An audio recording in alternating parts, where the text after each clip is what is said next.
व्यवहारवाद के अंतर्गत ही आज मैं अगले एक दार्शनिक जॉन ड्यूई के दर्शन पर थोड़ा प्रकाश डालूंगी।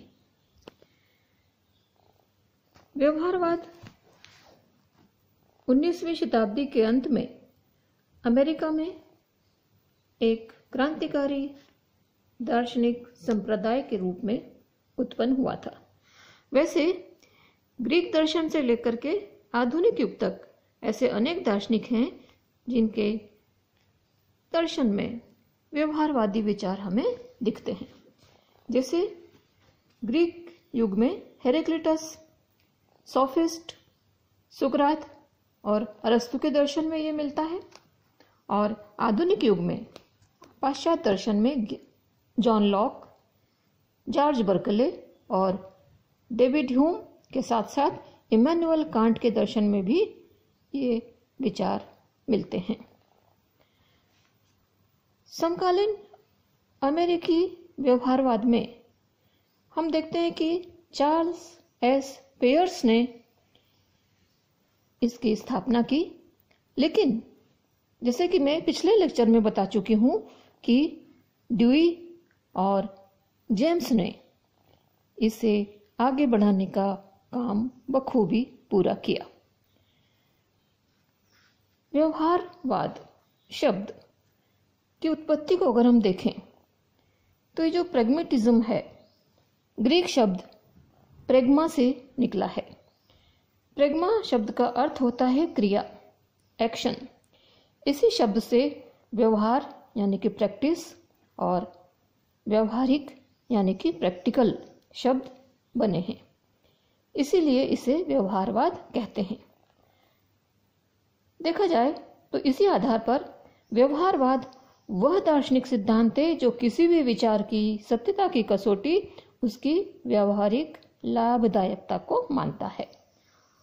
उपयोगिता को सत्य की कसौटी मानने के कारण इसे उपयोगितावाद भी कहा गया है, और जैसे मैं बता चुकी हूँ कि इसके लिए फलवाद शब्द का भी प्रयोग होता है। इसे प्रयोजनवाद भी कहते हैं और अर्थ क्रियावाद भी इसे कहा गया है। अब मैं इसकी कुछ सामान्य विशेषताएं बता दूं। ये यथार्थवादी दृष्टिकोण रखता है। देखिए, ख्यालों में खोए रहने वाले अध्यात्मवादी जो मत हैं ये उनसे भिन्न है। इसका दृष्टिकोण यथार्थवादी बताया गया है। इसकी जो स्थिति है वो प्रत्ययवाद और वस्तुवाद के बीच की मानी गई है। इसके अलावा इसमें क्रिया को महत्व दिया गया है। फल या परिणाम पर विशेष ध्यान दिया गया है। विश्वास को पूरी तरह से महत्वपूर्ण माना गया है, यानी कि विश्वास को महत्व देता है। मनुष्य का महत्व इसमें रेखांकित किया गया है, इसलिए प्रायः इसे मानवतावाद से जोड़कर भी देखा जाता है। अब मैं इसका जो एक प्रमुख दार्शनिक है जॉन ड्यूई, इसके मत की थोड़ी व्याख्या करना चाहूंगी। जॉन ड्यूई व्यवहारवादी दर्शन के सबसे प्रभावशाली दार्शनिकों में माना गया है। इसका प्रभाव केवल अमेरिका में ही नहीं बल्कि चीन और जापान जैसे देशों पर भी पड़ा बताया जाता है। अमेरिका में ही जॉन ड्यूई ने शिक्षा पाई और एक लंबे समय तक कोलंबो विश्वविद्यालय में ये प्रोफेसर रहे। आजीवन सक्रिय रहने वाला व्यक्ति था जॉन ड्यूई, जिसने अमेरिका के शिक्षा जगत, न्याय और अनेक संस्थाओं को प्रभावजनक नया रूप दिया। उसने अनेक ग्रंथों की रचना की और अनेक कारणों से एक ऐसा दार्शनिक है जिसका प्रभाव अमेरिकी राजनीति और समाज दोनों पर बना हुआ है। इसके दर्शन को उपकरणवाद कहा जाता है। अपने दर्शन में ड्यूई चार्ल्स डार्विन से भी प्रभावित रहा है और डार्विन के दिए गए परिवर्तन को महत्व दिए जाने के सिद्धांत का ड्यूई ने समर्थन किया है और यही उसके दर्शन का आधार है। व्यवहारिक जीवन में जो बात कारगर हो उसे ही ड्यूई ने मान्य किया है। तो देखिए, अमेरिका की जीवन पद्धति को जब हम देखते हैं तो उसका सिद्धांत हमें वहां पूरी तरह से समाया हुआ दिखाई देता है। तो बात करते हैं उसके उपकरणवाद की। व्यवहारिक दर्शन को उसकी यह मुख्य देन है जो कि उपकरणवाद नाम से जानी जाती है। उसने वर्षों तक अनेक लेखों के माध्यम से अपने इस मत का प्रचार प्रसार करते हुए इसे प्रस्तुत किया। इसमें उसने ज्ञान मीमांसा, तर्कशास्त्र और मनोविज्ञान के विचारों को शामिल किया है। अपने ज्ञान मीमांसी विचारों में ड्यूई बुद्धिवाद और अनुभववाद दोनों की आलोचना करता है। उसके अनुसार इन दोनों की सबसे बड़ी गलती यह है कि मनुष्य को ये मात्र दर्शक मान बैठते हैं, जबकि इन दोनों से अलग ड्यूई मनुष्य को दृष्टा के साथ साथ कर्ता भी मानता है। कर्ता यानी एक्टर। वो कहता है कि चिंतन करने में मनुष्य कोई खोज नहीं करता। मनुष्य कोई खोज कर भी नहीं सकता, क्योंकि सत्य ना तो बुद्धि में मौजूद है और ना ही बाहरी किसी वस्तु में। सत्य का तो निर्माण होता है और यह निर्माण अपनी परिस्थिति तथा पर्यावरण का परीक्षण करते हुए हमारी खुद की बुद्धि करती है। तो इस प्रकार ड्यूई ज्ञान को एक उपकरण मानता है जिसके द्वारा मनुष्य अपनी समस्याओं को सुलझाता है और अपने को अपने पर्यावरण के अनुकूल बनाता है। ड्यूई की ज्ञान की यह व्याख्या प्राणीशास्त्रीय व्याख्या कही जाती है। उसने मनुष्य को दर्शक मात्र बनाने वाले दर्शन की निंदा की है। उसके अनुसार चिंतन और क्रिया साथ साथ चलते रहने चाहिए। जो चिंतन व्यावहारिक समस्याओं से अलग होकर चलता है वो बेकार है। सही चिंतन का उदय ही समस्याओं के बीच होता है। ड्यूई इन समस्याओं को सुलझाने में ज्ञान को उपकरण मानता है, इसीलिए उसके मत को उपकरणवाद कहा गया है। एक इंस्ट्रूमेंट मानता है वो, इसलिए उसका मत इंस्ट्रूमेंटलिज्म कहा जाता है। अब हम आगे बढ़ते हैं। बात करूंगी प्रयोगात्मक अनुभववाद की। यद्यपि ड्यूई, देखिए ड्यूई को कुछ लोग ड्यूई भी कहते हैं, तो यहां ड्यूई एक दृष्टिकोण से बुद्धिवाद और अनुभववाद दोनों की आलोचना करता है, फिर भी वह बुद्धिवाद के बजाय अनुभववाद को कुछ अधिक ठीक मानता है। इसमें कुछ सुधार करके वह इसे प्रयोगात्मक अनुभववाद का नाम देता है। यहां इस अपने मत को स्पष्ट करने के लिए उसने हाइड्रोजन गैस का उदाहरण दिया है।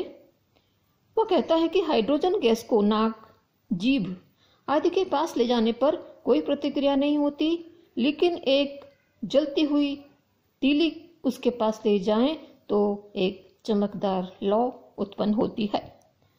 अतः ज्वलनशील होने का हाइड्रोजन का गुण उस पर किए गए प्रयोग का परिणाम है। यह उदाहरण विज्ञान जगत का है, लेकिन यह बात व्यावहारिक जीवन पर भी लागू होती है। यानी उसका मत है कि हमें व्यावहारिक जीवन में प्रयोग करके ही किसी भी अनुभव या तथ्य की सत्यता की परीक्षा करनी चाहिए।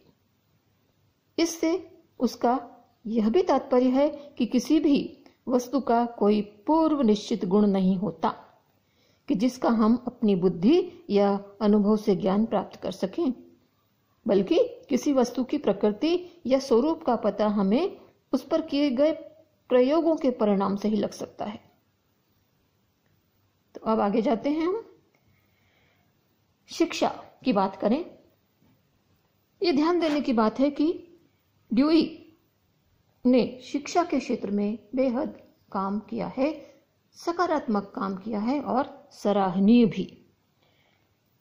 शिक्षा के जगत के लिए उसके विचार अत्यंत महत्वपूर्ण हैं। किसी भी देश को अच्छे नागरिक उपलब्ध कराने के लिए अच्छे नागरिकों की उपलब्धता में और किसी भी बुरे समाज को बदले में शिक्षा का महत्वपूर्ण हाथ होता है। यानी कि अच्छे नागरिक अगर चाहिए तो अच्छी शिक्षा चाहिए, अगर बुरे नागरिकों को परिवर्तित करना है तो भी शिक्षा की आवश्यकता होती है। उसने आजीवन अमेरिका में शिक्षा सुधार और शिक्षा के विकास के लिए प्रयास किए। खास करके बच्चों की शिक्षा में उसकी अधिक रुचि थी। वो मानता है कि मनुष्य के कार्य उसकी मूल प्रवृत्तियां संचालित करती हैं। इन मूल प्रवृत्तियों को मनुष्य अपने वंशानुक्रम के द्वारा पाता है, लेकिन यह मूल प्रवृत्तियां स्थिर नहीं होती। मनुष्य की आदत बनने पर यह स्थिर हो पाती। उसका मत है कि शिक्षक के द्वारा मनुष्य ऐसी आदतों का निर्माण कर सकता है जो उसके लिए लाभदायक और उपयोगी हो। यहाँ शिक्षक में ये गुण होना चाहिए कि वो अच्छी आदतों का निर्माण अपने शिष्यों में कर सके। साथ ही शिक्षकों को रचनात्मक भी होना चाहिए। सामाजिक अशुभ को दूर करने के लिए शिक्षा के द्वारा मनुष्य में अच्छी आदतों का निर्माण किया जाना उसने बेहद आवश्यक माना है। ड्यूई ने अपने प्रयोगात्मक अनुभवात के सिद्धांत को शिक्षा के क्षेत्र पर भी लागू किया। उसका मानना था कि शिक्षा हमेशा प्रयोगात्मक होना चाहिए, क्योंकि शिक्षा चिंतन या बुद्धि का कार्य हमारी समस्याओं को सुलझाना ही है। उसके द्वारा शिक्षा को या ज्ञान को प्रयोगात्मक कहने का मतलब यह है कि हमारी शिक्षा ये ज्ञान केवल पूर्व अनुभवों को संचित करना या दोहराने की क्रिया नहीं होना चाहिए, वरन इसे हमें क्रिया के रूप में ग्रहण करना चाहिए। उसका मानना है कि कार्य करने से ज्ञान का विकास होता है। ज्ञान या शिक्षा हमें यह बताती है कि हम भविष्य में क्या करेंगे।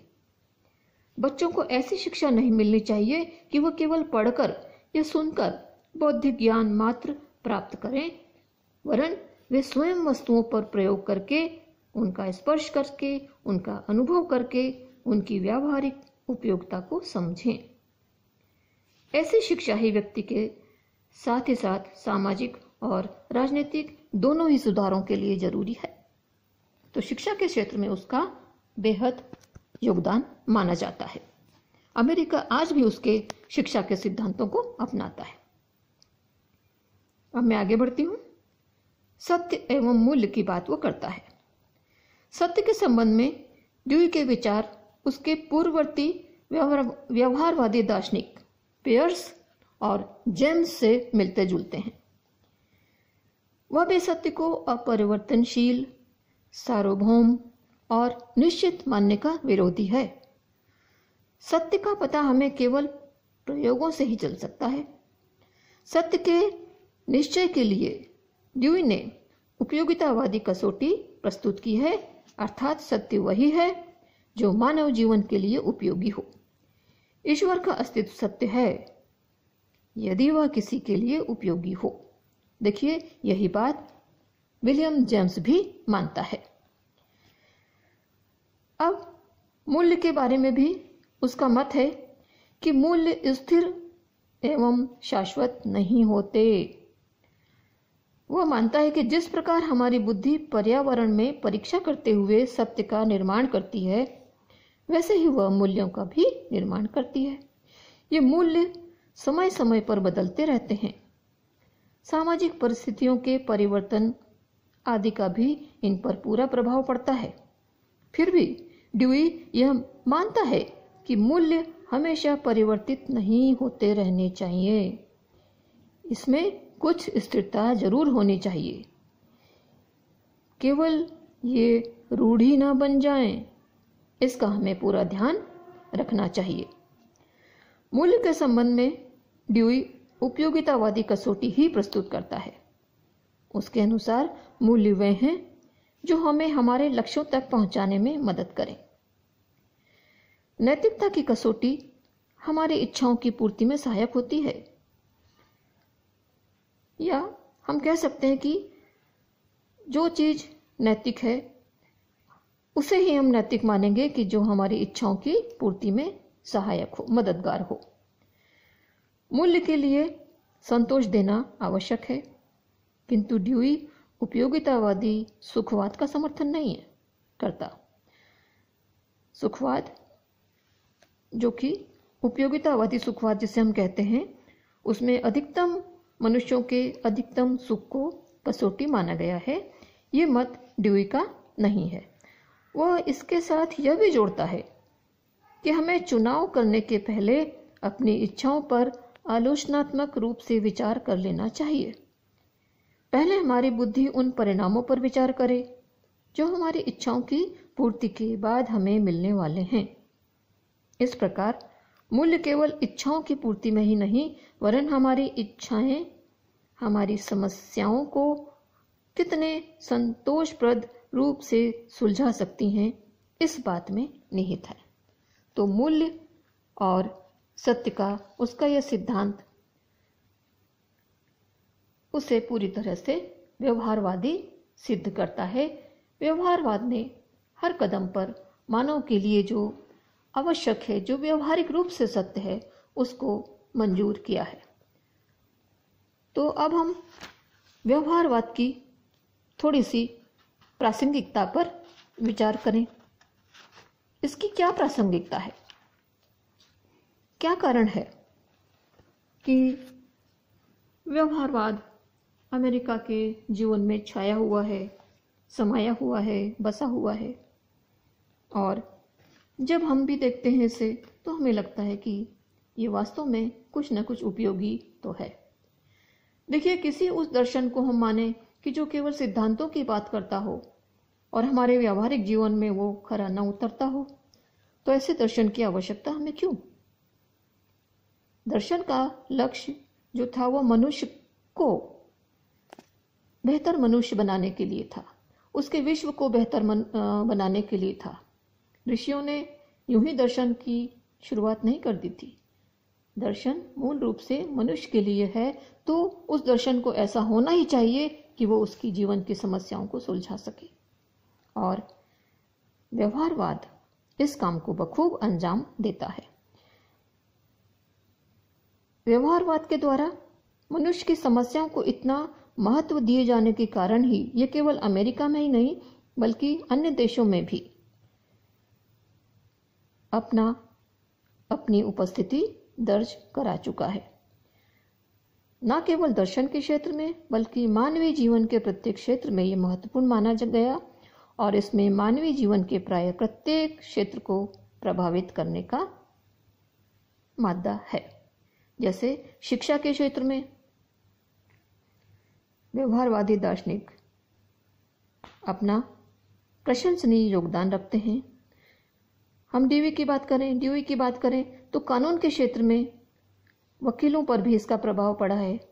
अनेक राजनीतिक भी इससे प्रभावित पाए जाते हैं और हम देखते हैं कि अमेरिका में तो पूरा चिंतन ही व्यवहारवादी चिंतन माना गया है। अगर उसमें व्यावहारिकता है तो अमेरिका उसे अपना लेगा, अगर उसमें केवल सैद्धांतिकता या केवल आदर्शात्मकता है तो वे लोग ऐसे चिंतन को नहीं अपनाते। व्यवहारवाद वहाँ पे सफल है और हम देखते हैं कि अन्य और भी देशों में इसने सफलता के झंडे गाड़े हैं।